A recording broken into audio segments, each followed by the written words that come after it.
Hello, welcome to my channel civil basics 21। आज एक नया चैप्टर स्टार्ट कर रहा हूँ स्ट्रेंथ ऑफ मटेरियल से, कॉलम एंड स्टड, जिसमें से मेनली हम आयलर लोड के बारे में डिस्कस करेंगे। तो स्टार्ट करते हैं। सबसे पहले कॉलम और स्टड ये क्या होते हैं, इनका मतलब क्या है, इनमें डिफरेंस क्या है, इसको समझने के लिए देखें। कॉलम एक ऐसा कंप्रेशन मेंबर है जो कि वर्टिकल डायरेक्शन में स्थित होता है। तो वर्टिकल कंप्रेशन मेंबर्स जो होते हैं वही कॉलम कहलाते हैं, और जो कंप्रेशन मेंबर हॉरिजॉन्टल डायरेक्शन में हो या इंक्लाइन डायरेक्शन में हो उनको हम स्टड कहते हैं। तो स्टड हॉरिजॉन्टल या इंक्लाइंड होते हैं और कॉलम हमारे वर्टिकल डायरेक्शन में होते हैं। ट्रस के जो कंप्रेशन मेंबर हैं, जैसे ये सारे ज़्यादातर इंक्लाइंड पोजीशन में होते हैं, तो इसके सारे कंप्रेशन मेंबर स्टड ही कहलाते हैं। इनमें से कॉलम, अगर किसी वर्टिकल मेंबर में कंप्रेशन फोर्स आ रहा होगा तब इसको हम कॉलम कह सकते हैं। तो ये हमारा बेसिक डिफरेंस है कॉलम और स्टड के बीच में। अब इसके बाद एक टर्म्स आता है इस चैप्टर में, स्लेंडरनेस रेशियो, जिसे हम पिछले अध्याय में कई जगह पढ़ चुके हैं कि ये effective length upon least radius of gyration के बराबर होता है। तो इफेक्टिव लेंथ को एल से रिप्रेजेंट किया गया है और लीस्ट रेडियस ऑफ जायरेशन जो है न्यूनतम परिभ्रमण त्रिज्या, जिसको कि के से प्रदर्शित किया गया है। तो प्रभावी लंबाई बटे न्यूनतम परिभ्रमण त्रिज्या, ये जो अनुपात है, ये रेशियो है, इसी को हम स्लेंडरनेस रेशियो कहते हैं। आगे है एक बकलिंग फैक्टर है।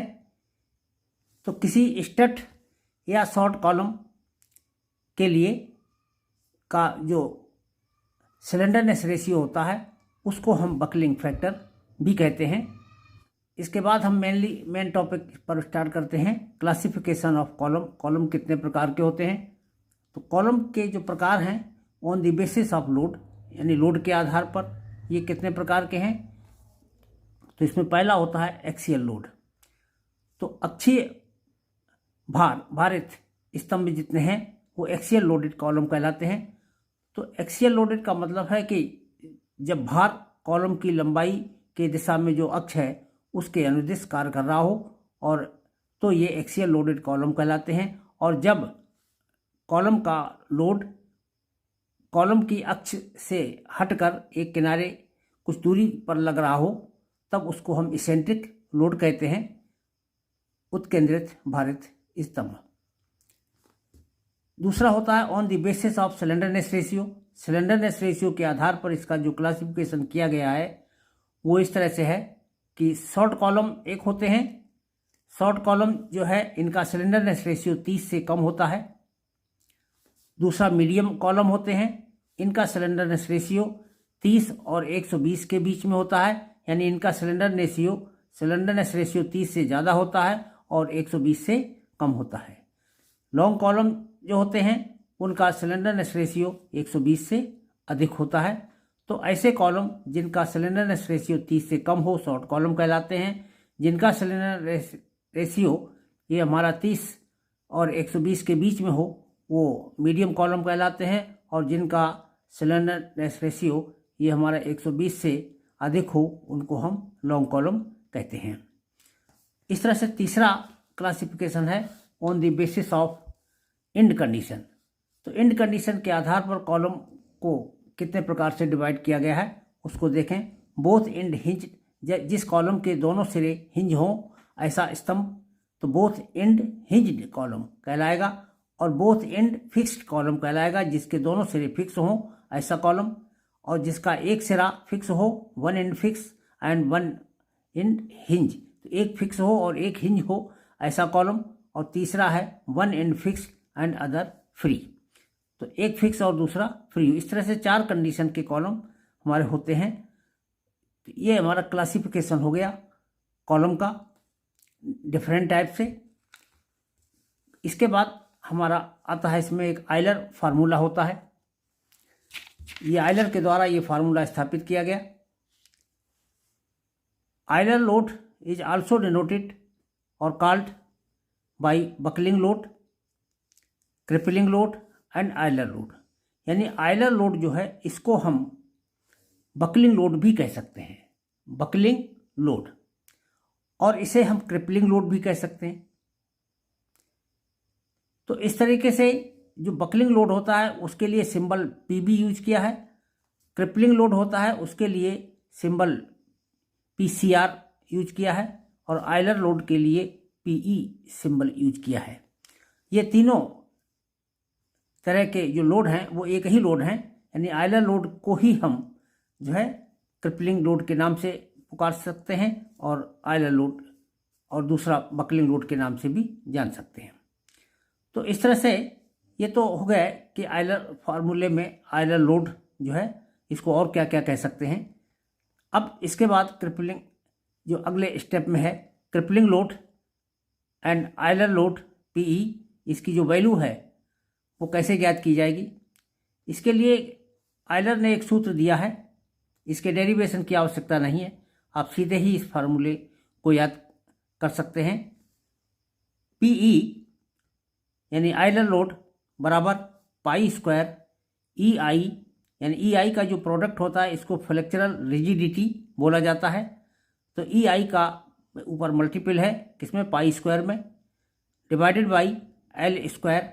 इसमें एल जो है ये हमारी इक्विवेलेंट लेंथ होती है, where L is equivalent length, या इसी को इफेक्टिव लेंथ भी कह सकते हैं। तो ये कॉलम की इक्विवेलेंट लेंथ है या इफेक्टिव लेंथ है। इसका मान कॉलम के एंड कंडीशन के आधार पर अलग अलग से दिया रहता है तालिका में, तो वहाँ से हम एल की वैल्यू ज्ञात कर लेते हैं इक्विवेलेंट लेंथ की। एक्चुअल लेंथ तो कॉलम की अलग होती है और ये हमारी इक्विवेलेंट लेंथ है। अब इक्विवेलेंट लेंथ कैसे ज्ञात की जाती है इसको देखें। इक्विवेलेंट लेंथ के लिए ये 4 कंडीशन हैं। पहली कंडीशन में एक कॉलम यहाँ से यहाँ तक का दर्शाया हुआ है।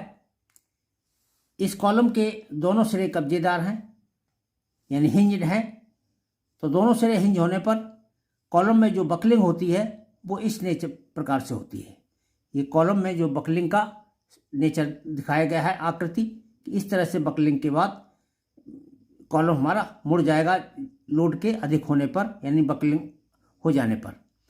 तो बकलिंग का नेचर जरा समझिए, देखिए यहाँ पर यहाँ से यहाँ तक कर्वेचर हमारा एक ही डायरेक्शन में है, यानी इस पूरे कर्वेचर का केंद्र इसी दिशा में है दाहिनी ओर। तो यहीं से कर्वेचर स्टार्ट होता है और निचले सिरे तक जाता है। तो इसमें चूंकि पूरी लंबाई में बहकाव होता है इसलिए इसकी इक्विवेलेंट लेंथ इसकी जो है एक्चुअल लेंथ के बराबर होती है। इस चित्र में जो एक्चुअल लेंथ है वो स्मॉल एल से दर्शाई गई है और जो इक्विवेलेंट लेंथ है तुल्य लंबाई इसको कहते हैं या समतुल्य लंबाई कह सकते हैं, इसको कैपिटल एल से दर्शाया हुआ है। तो यानी समतुल्य लंबाई जो है हमारी इक्विवेलेंट लेंथ ये एक्चुअल लेंथ स्मॉल एल के बराबर होती है। वही यहाँ पर रिजल्ट लिखा हुआ है कि कैपिटल एल बराबर स्मॉल एल, यानी equivalent length is equal to actual length. अब दूसरा केस देखिए।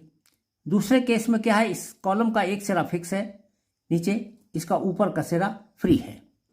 जब ये फ्री है तो इसके ऊपर जब लोड आएगा ऊपर से, इस लोड के कारण इस कॉलम में बहकाव होगा तो ये हमारा एक सिरे पर ऐसे झुक जाएगा। तो कॉलम में जो बकलिंग है वो इस यहाँ से यहाँ तक इस रूप शेप में आएगी। तो ये कॉलम हमारा इस शेप में बहक जाता है। जब कॉलम इस शेप में बहक जाता है, अब यहाँ पर जो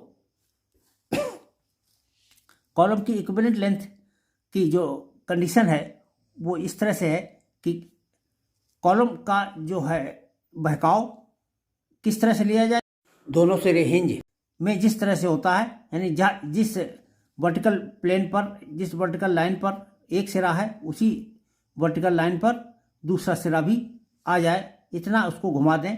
तो यहाँ पर हम देख रहे हैं कि ये यहाँ से स्टार्ट होता है कर्वेचर और इसका दूसरा सिरा यहाँ जा रहा है, जो कि दोनों अलग अलग तल हैं, इसलिए इसको हम और आगे बढ़ा देते हैं, एक्सटेंड कर देते हैं इसी कर्वेचर को। और यहाँ पर जो एक बिंदु प्राप्त होता है वो ठीक इसके इसी वर्टिकल लाइन पर स्थित है। तो यहाँ से यहाँ तक का जो ये बकलिंग है ये इसकी इक्विवेलेंट लेंथ हो जाती है और इक्विवेलेंट लेंथ हमारी ये एक्चुअल लेंथ की डबल होती है। तो इस केस में one and fix and one free के केस में इक्विवेलेंट लेंथ एक्चुअल लेंथ की 2 गुना होती है, यानी L इक्वल टू 12 होता है।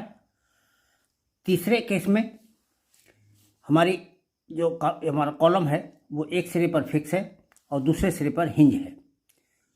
तो जब ये हिंज है तो इसमें जो कंप्रेशन लोड आएगा तो इसके कारण जो बहकाव होगा वो इस तरह से होगा कि जो सिरा हिंज है वहाँ से तो हिंज पॉइंट से ही हमारा बकलिंग स्टार्ट हो जाएगी, और ये आते हुए फिर जो फिक्स एंड है हमारा, ये सिरा फिक्स होने की वजह से इसमें यहाँ पर जो है बकलिंग नहीं होती। ये यहाँ से पहले सीधा चलता है, यहाँ से यहाँ तक कर्वेचर हमारा इस डायरेक्शन में रहता है, और इसके बाद यहाँ के आगे जो कर्वेचर की दिशा ये इस साइड में हो जाती है, दाहिनी तरफ हो जाती है, और इस एन बिंदु के नीचे तक कर्वेचर बाईं तरफ रहता है।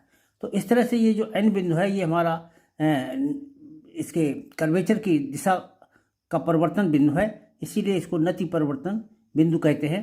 तो ये एन पॉइंट से लेकर के और ये हमारा हिंज सिरा है, हिंज सिरे तक की जो दूरी है इसी दूरी को हम इक्विवेलेंट लेंथ कहते हैं, और ये दूरी L बराबर L/√2 के बराबर आती है। इसको सिद्ध किया गया है डेरिवेशन के द्वारा कि इस दूरी का मान L/√2 के बराबर है। चौथे केस में ऐसे कॉलम हैं जो दोनों सिरों पर फिक्स होते हैं। तो दोनों सिरों पर फिक्स होने के कारण इसमें कंप्रेशन लोड के कारण जो बहकाव की आकृति है वो इस तरह से आती है कि यहाँ से यहाँ तक जो कॉलम में बकलिंग होगी वो इस डायरेक्शन में होगी, और इसका सेंटर इधर होगा कर्वेचर का। फिर यहाँ से यहाँ तक कर्वेचर हमारा इस साइड में होगा, इसका सेंटर इधर होगा, और इसके बाद यहाँ से कर्वेचर इस डायरेक्शन में होगा, यानी इस कर्वेचर का सेंटर इस डायरेक्शन में होगा। तो इस तरह से ये 3 कर्व का जो है कॉम्बिनेशन है। ये कर्व यहाँ से यहाँ तक, ये कर्व यहाँ से यहाँ तक, और ये कर्व यहाँ से यहाँ तक। एक नति परिवर्तन बिंदु यहाँ पर स्थित है, एक नति परिवर्तन बिंदु यहाँ पर स्थित है। इन दोनों नति परिवर्तन बिंदुओं के बीच की दूरी यही हमारी कैपिटल L कहलाती है, यानी इक्विवेलेंट लेंथ कहलाती है।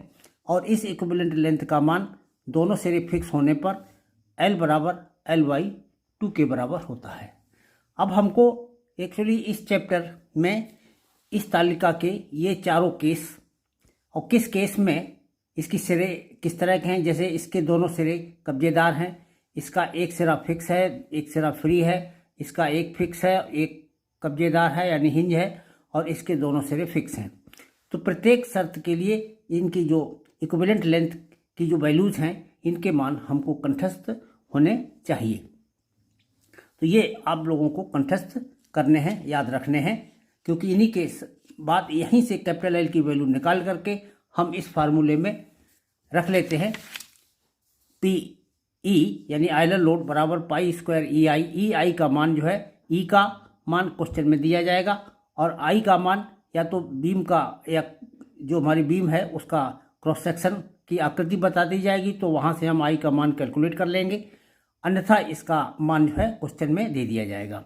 तो दोनों स्थितियाँ हो सकती हैं। L का मान आपको सिरा स्थितियों के अनुसार इस तालिका की सहायता से हम ज्ञात कर लेंगे। ये मान रख देने के बाद सीधा सीधा PE कैलकुलेट कर लिया जाता है। एक सिंपल सा फार्मूला है इस चैप्टर में, बस इतना ही आपको याद रखना है कि कैपिटल L की वैल्यू यहाँ से ज्ञात करें और उसके बाद इस फार्मूले में सब्स्टिट्यूट कर दें।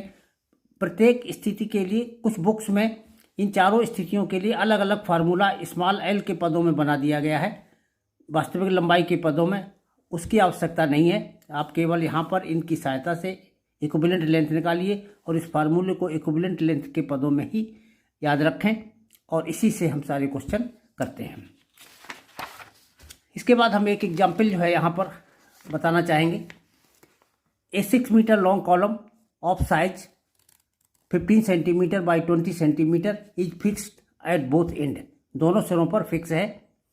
Young's modulus of wooden column is 17.5 kilonewton per mm²। Then find the crippling load. तो अब इस क्वेश्चन को जरा एक बार देखें क्या क्या डाटा दिए गए हैं, क्या पूछा गया है। एक तो क्रिपलिंग लोड पूछा गया है, यानी क्रिपलिंग लोड पूछा गया है या आयलर लोड पूछा गया है, ये एक ही बात है। तो क्रिपलिंग लोड पूछा गया है। कॉलम की लंबाई दी गई है 6 मीटर, यानी ये इसकी एक्चुअल लंबाई हो गई, स्मॉल l की वैल्यू हो गई। कॉलम का साइज यहाँ पर दिया हुआ है, यानी क्रॉस सेक्शन का साइज दिया हुआ है। तो क्रॉस सेक्शन हमारा रेक्टेंगुलर है, शेप में है, 15 सेंटीमीटर की चौड़ाई है और 20 सेंटीमीटर की गहराई है। तो इस तरह से ये बी और डी हो गया, यानी क्रॉस सेक्शन का मान यहाँ पर दिया हुआ है।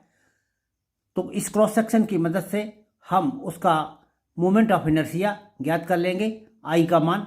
अब इसमें आई कौन सा प्रयोग किया जाता है, ये भी बात ध्यान रखें।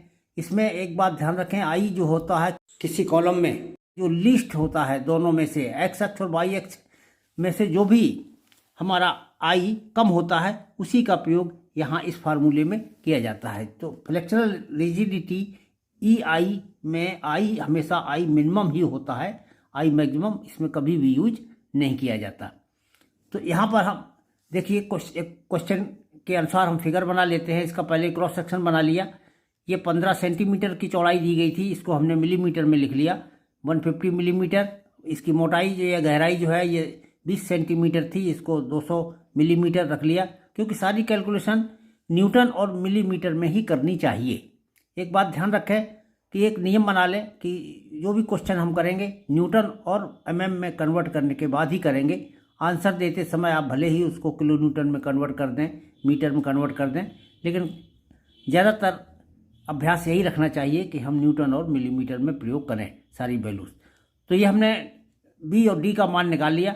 अब इसमें एक एक्स एक्सिस है और एक वाई एक्सिस है। तो यहाँ पर देखिए सॉल्यूशन स्टार्ट करते हैं। इसकी चौड़ाई बी 150 मिलीमीटर, गहराई डी 200 मिलीमीटर, इसका लंबाई एल जो है वो एक्चुअल लेंथ वो 6 मीटर की दी हुई है क्वेश्चन में, इसको मिलीमीटर में कन्वर्ट कर लिया। इक्विवेलेंट लेंथ इंड कंडीशन के अनुसार हमने निकाल ली। दोनों सिरे फिक्स दिए गए हैं।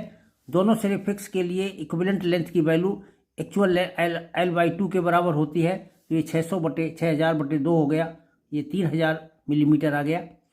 अब इसके बाद हम यंग्स मॉडुलस का जो यंग्स मॉडुलस की वैल्यू है ई की, ये क्वेश्चन में दी हुई है 17.5 किलो न्यूटन पर mm स्क्वायर। तो इसको हमने नोट किया 17.5 किलो न्यूटन पर mm स्क्वायर। अब हम इसको किलो न्यूटन को न्यूटन में कन्वर्ट करके यानी इंटू 10⁻³ से मल्टीप्लाई कर दीजिए, तो ये न्यूटन पर mm स्क्वायर में चेंज हो गया। इसके बाद हम अपने फार्मूले को देखते हैं कि क्रिपलिंग लोड PCR लिख सकते थे, क्योंकि क्रिपलिंग शब्द है। PCR और PE एक ही चीज़ है। PCR क्रिपलिंग को रिप्रेजेंट करेगा। ये क्रिपलिंग लोड और आइडल लोड सेम होते हैं। π² EI/L², ये हमारा फार्मूला है। अब देखिए इस फार्मूले में हमको π² ये तो मान ज्ञात रहता है। E की वैल्यू क्वेश्चन में दी गई है, अभी नोट कर ली हमने। I का मान अभी नहीं हमने निकाला है और L का मान हमने निकाल लिया है। तो पहले हम I के मान की गणना करते हैं। मोमेंट ऑफ इनर्शिया इसको बोलते हैं। अबाउट एक्स एक्सिस, तो I x लिख लिया इसको। तो एक्स एक्सिस के अबाउट इसके क्रॉस सेक्शन का जो मोमेंट ऑफ इनर्शिया है BD³/12, ये नॉन बेस सिंपल फार्मूला है। तो ये BD³/12 से हमने इसको वैल्यू सॉल्व की। B हमारा 150 है, D 200 मिलीमीटर है। BD³/12 जब ये सॉल्व किया तो ये 10⁸ mm⁴ आ गया। इसी तरीके से I/y का मान हमने ज्ञात किया। I/y का मान ज्ञात करने पर dB³/12 लिखना होगा हमको। ये y अक्ष के अबाउट d इंटू B³/12, तो dB³/12 यहाँ लिख लिया। तो ये 200 × 150 का ³/12, इसको सॉल्व किया तो ये 5.625 × 10⁻7 mm⁴ आ गया। तो इस तरह से हमारे दोनों मोमेंट ऑफ इनर्शिया आ गए, IXX और IYY। इन दोनों को आपस में हमने कंपेयर किया। कंपेयर करने में ये देखा कि इनमें से कम कौन सा है। तो जो कम हो I मिनिमम बराबर उसी को हम नोट कर लेते हैं। I मिनिमम बराबर होता है lesser of IXX and IYY, यानी IXX और IYY में जो कम हो वही हमारा I मिनिमम होता है। तो ये हमने देखा कि IYY की वैल्यू इसमें कम है, 5.625 × 10⁻7। तो ये वैल्यू हमने नोट कर ली, ये हमारी I मिनिमम की वैल्यू हो गई। Putting the value of I minimum in equation 1, जो हमने ऊपर इक्वेशन 1 यहाँ पर नोट की थी, उसी में हमने I मिनिमम का मान सब्स्टिट्यूट किया, π² और ये E की वैल्यू रख दी, ये हमने I की वैल्यू रख दी, और नीचे जो है हमारा ये कैपिटल L भी हमने देखिए यहाँ निकाला था। कैपिटल L बराबर 3000 मिलीमीटर है। तो यहाँ 3000 रख दिया कैपिटल एल की वैल्यू, तो ये कैपिटल एल का स्क्वायर हो गया। बस इसमें से अब कोई भी पद अज्ञात नहीं रह गया। कैलकुलेटर्स से हमने इसको सॉल्व किया और सॉल्व करने से ये वैल्यू आई हमारी 10,79,487.98 न्यूटन, और इसको हमने इसके बाद किलो न्यूटन में कन्वर्ट कर लिया, तो ये हुआ 1079.49 किलो न्यूटन। तो इस तरह से एक सिंपल कैलकुलेशन के द्वारा हम इसके क्वेश्चन कर लेते हैं। तो इस चैप्टर में क्वेश्चन जो है कठिन नहीं है, इसलिए आप इनका अभ्यास आसानी से करें। इसका क्वेश्चन जो है मैं थ्योरी बहुत ज़्यादा डीप में नहीं है, फार्मूला डायरेक्ट दिया हुआ है, केवल कैलकुलेशन का अभ्यास होना चाहिए और इफेक्टिव इक्विवेलेंट लेंथ की जो डिफरेंट इंड कंडीशन है उनके आधार पर क्या क्या वैल्यूज होती हैं, केवल उतना ही याद करना चाहिए। हाँ, चलते चलते एक चीज़ और हम बता दें कि कुछ जगह पर इस फार्मूले को, आयलर लोड को इस तरह से भी लिखा हुआ देखा गया है, π² EI/KL²। एक्चुअली यहाँ पर है क्या, π² EI हमारे जो अभी हमने पहले जो फार्मूला लिखाया था उसमें PE बराबर लिखवाया था π² EI/L²। यहाँ पर L क्या था, इक्विवेलेंट लेंथ थी। इस फार्मूले में जहाँ पर ये प्रयोग किया गया है उसमें ब्रैकेट के अंदर KL लिखा हुआ है। जब ये KL लिखा हुआ है तो इस KL का पूरा, इन दोनों का K और L का जो मल्टीपल है, इसको ही हम इक्विवेलेंट लेंथ कहते हैं। यानी कैपिटल L के स्थान पर KL लिखा गया है। KL एक्चुअली इसलिए लिखा गया है कि अब नए कोड में इक्विवेलेंट लेंथ के लिए KL का ही प्रयोग किया जा रहा है, क्योंकि उसकी जो वास्तविक लंबाई में हम एक गुणांक का गुणा कर देते हैं तो उससे हमको इक्विवेलेंट लेंथ प्राप्त हो जाती है। और वो गुणांक का मान K अलग कर दिया और इफेक्टिव प्रारंभिक उसकी जो वास्तविक लंबाई है। अब इस फार्मूले में एक्चुअली क्या देखिए, K क्या है, where K is constant depends upon end condition. जैसे K का मान 1 होता है जब दोनों सिरे कब्जेदार हों, 2 होता है जब एक सिरा फिक्स और एक कब्जेदार हो, और 1/√2 होता है जब एक सिरा इसमें एक बार फिर से देखें, जैसे K बराबर 1 जब दोनों सिरे कब्जेदार हों, K बराबर 2 जब एक सिरा फिक्स हो और दूसरा फ्री हो। तीसरे कंडीशन में है एक सिरा फिक्स और दूसरा कब्जेदार हो, तब K का मान 1/√2 होता है। और तीसरी कंडीशन है जब दोनों सिरे फिक्स हों तो K का मान 1/2 होता है। यानी इसके लिए हम एक बार तालिका देख लें। यहाँ जो हमारी ये वैल्यूज दी गई हैं, कैपिटल L बराबर स्मॉल l, तो स्मॉल l का गुणांक कितना है, 1, तो ये 1 हो गया। इस केस में 2 हो गया मान, इसमें 1/√2 हो गया, इसमें 1/2 हो गया। यही हमारी इन वैल्यूज़ को ही हमने K का नाम दे दिया। और स्मॉल l जो हम सिंबल यूज करते थे वास्तविक लंबाई के लिए, वास्तविक लंबाई के स्थान पर उन्होंने कैपिटल L का ही सिंबल प्रयोग कर लिया है। तो ये एक्चुअली नए कोड में इस तरह का इस रूप में ये लिखा हुआ मिलता है, KL इक्विवेलेंट लेंथ के स्थान पर या इफेक्टिव लेंथ के स्थान पर। तो अगर आपको कहीं भी इस तरह से फार्मूला मिल जाए तो तब हम टर्म्स को इस तरह से डिफाइन करेंगे, इसमें K के मान ये हैं और ये L जो है हमारी unsupported length of the column है, यानी कॉलम की वास्तविक लंबाई है। तो इस क्वेश्चन को तैयार कर लेने के बाद बाकी क्वेश्चन आप स्वयं कर सकते हैं। आज का टॉपिक कंप्लीट हो रहा है, इसे यहीं पर समाप्त करते हैं। Thank you.